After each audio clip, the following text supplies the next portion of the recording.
was the end of my first year of high school, and I was a cross-country runner. I wasn't the fastest on the team, so I didn't make the state meet, and I was okay with that because we got to have pizza on the bus and paint ourselves blue and run around like idiots, which is kind of one of my default things, is to paint myself blue and run around like an idiot. But we were so excited that the seniors were qualifying for the cross-country meet in Jefferson City, and it had been neat to meet them and neat to see them running so well, and maybe like in just some way learning from them and their example on how to race, how to compete, getting faster and faster ourselves. But at the state meet, there was this one runner who we all looked up to, and we were so excited to see him take the hills because we knew that he, of any of our teammates, had a chance to win the whole thing.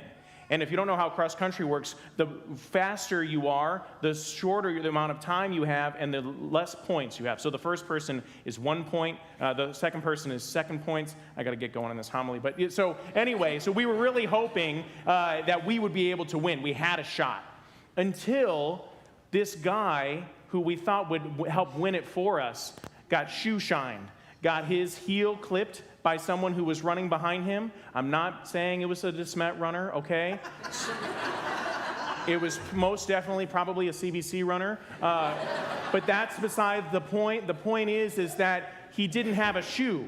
And in the midst of all of these runners, you can't stop and lace your shoes. You have to keep going.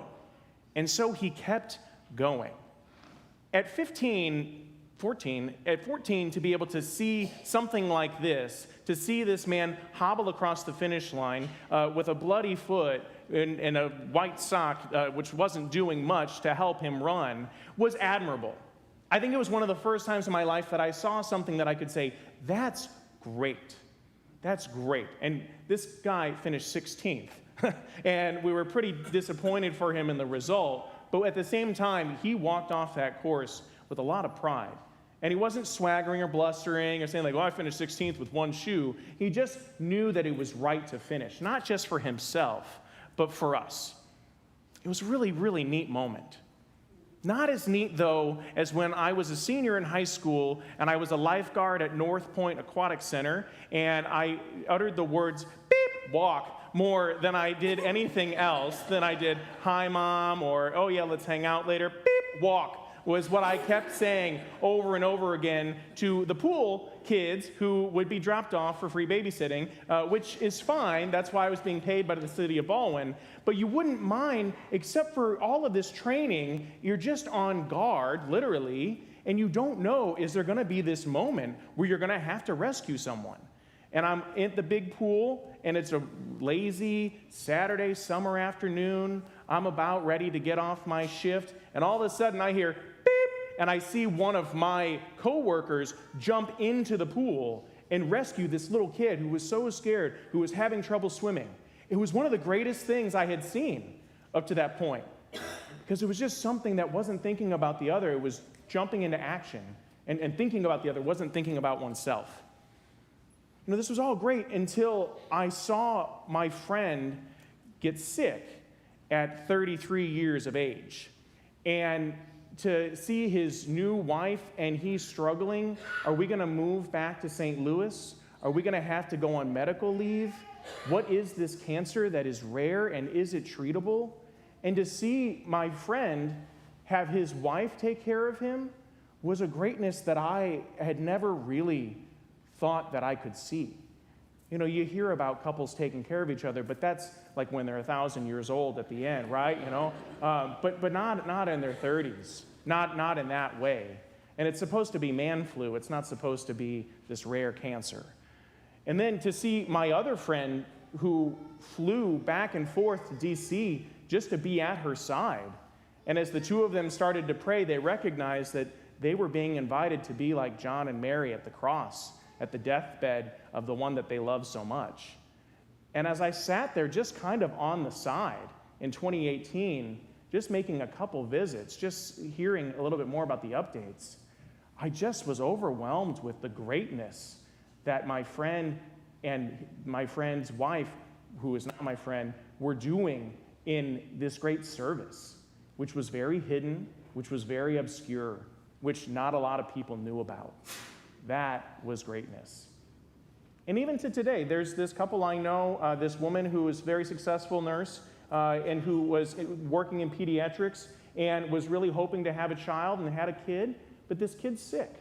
And so much so that she recognized that he was going to need advanced treatments. And so they've been in Cincinnati trying to get bone marrow transplants successfully for this little tyke. And in the middle of everything that they've been going through, she recognized and has said to me as we met before she left, that I know that God made me a nurse for this reason. And to be able to put aside any advancement in her career because she, as this mom, was being called in a very special way to take care of her kid. It's not that dad isn't. Dad just doesn't have the medical training. Dad looks at a port and he's trying to understand, but mom just hops into action. And nobody really knows this person. Jesus confounds, because as you can see, like the greatness and my understanding of greatness, as yours has, it's developed over time. It doesn't mean that the cross-country runner is not great. That was a really good thing for me to witness. It doesn't mean that the lifeguard person wasn't great in her action. But as you can see, there's greater things. And what we see as maybe an arc of what it is to be great isn't really about self at all. There were so many different Olympians who were able to hoist up medals for their countries this summer. And that was a beautiful thing. I would even say it's great. The conquering of the human spirit, right? To be able to endure those great difficult things. But at the same time, those medals, as good as they are, they're just going to be in a drawer someday. You know, maybe they might be in a museum, but they'll be behind glass. Whereas those moments are actually things that sustain because they weren't just about one person's achievement or one country's achievement.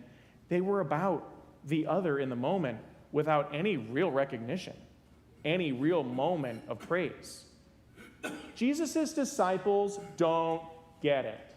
And sometimes I'm like, you guys are so dumb. You know, like, James and John, get your act together, right? We're trying to be the greatest. But then I think about myself, and I'm like, oh, yeah, I'm kind of like them too, right? Jesus says this over and over again, but I still need to have my understanding of greatness flipped on its head.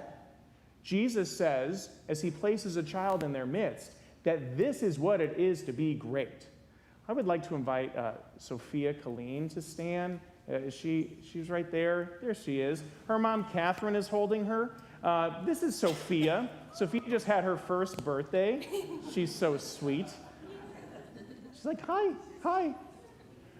Who in this room is not going to say that Sophia is great? I will fight you.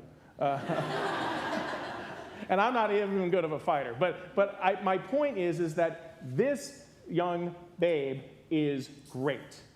What is it that makes her great?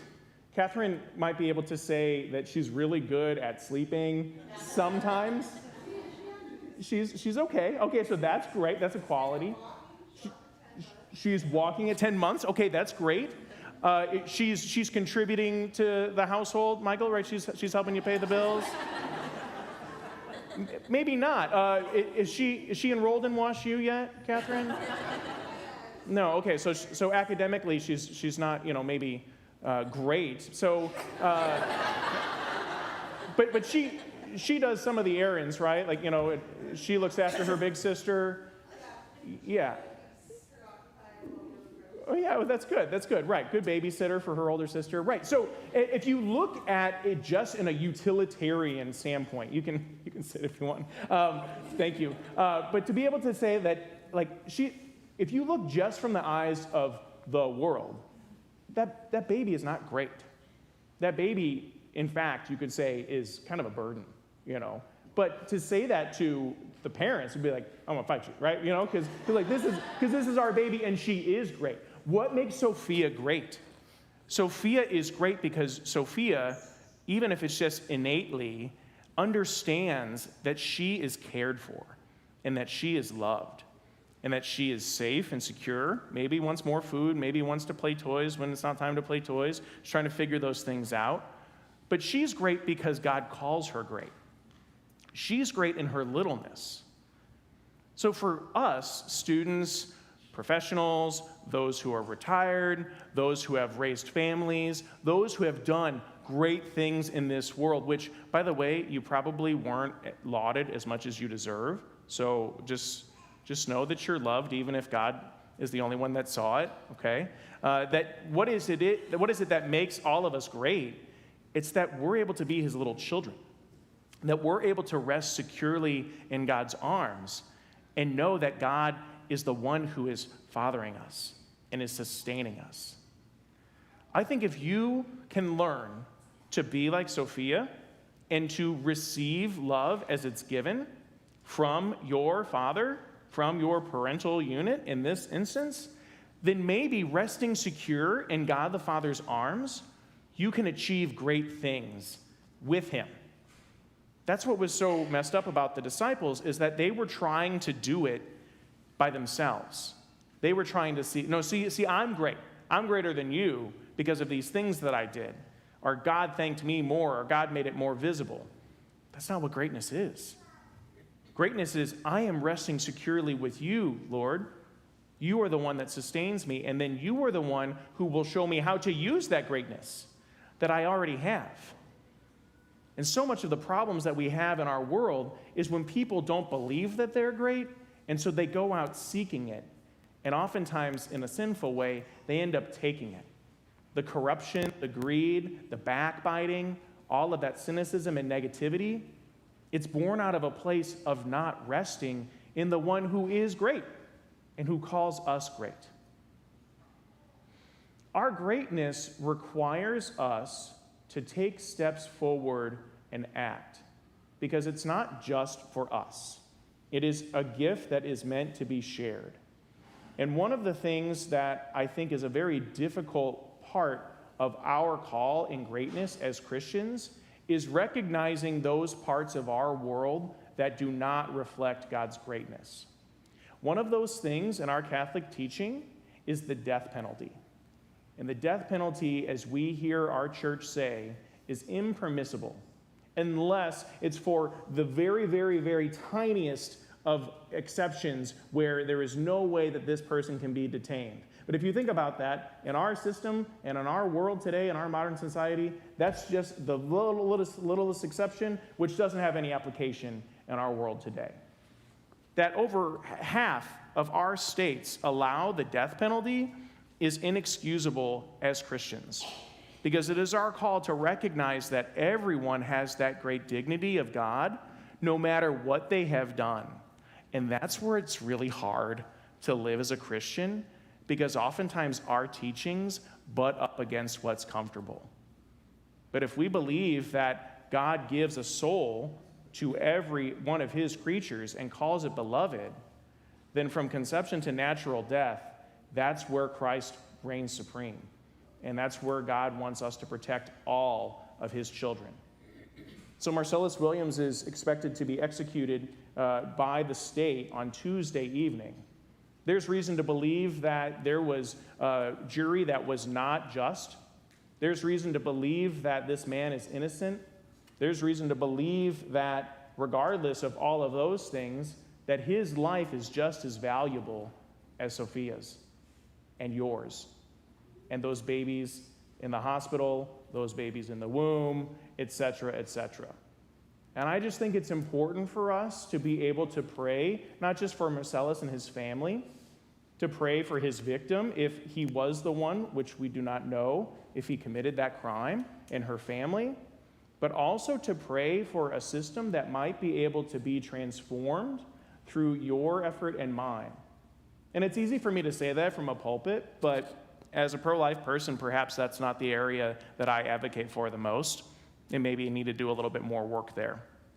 But to think of greatness as something that advocates for the other, then we start to recognize the greatness of everybody else.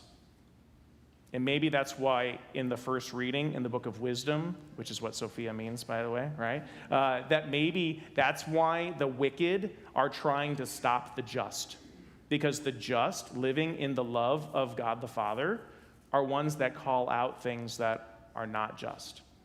I think this is one of those things, and I think it's our job to be able to use the wisdom of the Lord to be able to speak his love into all areas of society.